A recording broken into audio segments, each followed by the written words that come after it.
કેન્દ્ર સરકારના સુશાસનના 12 વર્ષ પૂર્ણ થવાના અવસરે જૂનાગઢમાં વિકસિત ભારત સંકલ્પ સંમેલનનું આયોજન કરવામાં આવ્યું હતું।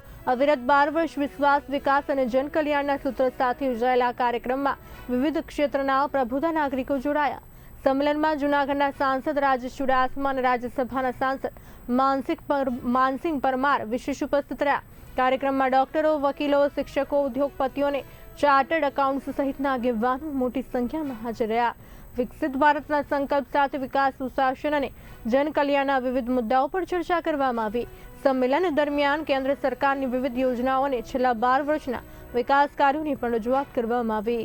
કાર્યક્રમ પૂર્ણ થયા બાદ મહાનગરના આગેવાનોની ઉપસ્થિતિમાં પ્રેસ કોન્ફરન્સ યોજાઈ, જેમાં વિવિધ મુદ્દાઓ અંગે માહિતી આપવામાં આવી હતી।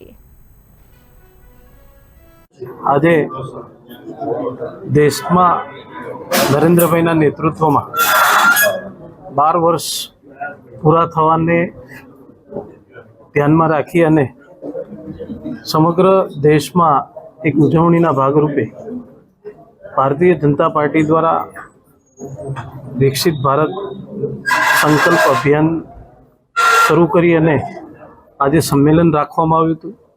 ત્યારે આવનારા સમયમાં 12 વર્ષમાં જ્યારે દેશમાં નરેન્દ્રભાઈના નેતૃત્વમાં સરકારે આ દેશના અર્થતંત્રને મજબૂત કરવાનું કામ કર્યું, આ દેશના ઇન્ફ્રાસ્ટ્રક્ચરમાં વધારો થયો, આ દેશની સીમાડાઓને સુરક્ષિત કરવાનું કામ કર્યું, આ દેશના ખેડૂતોને ધ્યાનમાં રાખી અને સરકારે નિર્ણયો કર્યા, આ દેશની મહિલાઓ, યુવાઓ તમામ ક્ષેત્રને આ 12 વર્ષમાં જે યોજનાઓ બનાવીને જે નિર્ણયો કર્યા એ લોકો સુધી પહોંચાડ્યા। ત્યારે લોકોને વધુમાં વધુ આ વાત દેશના પ્રધાનમંત્રી તરીકે નરેન્દ્રભાઈએ 12 વર્ષ એટલે 4399 દિવસ કરી અને વધારે સમય આ દેશમાં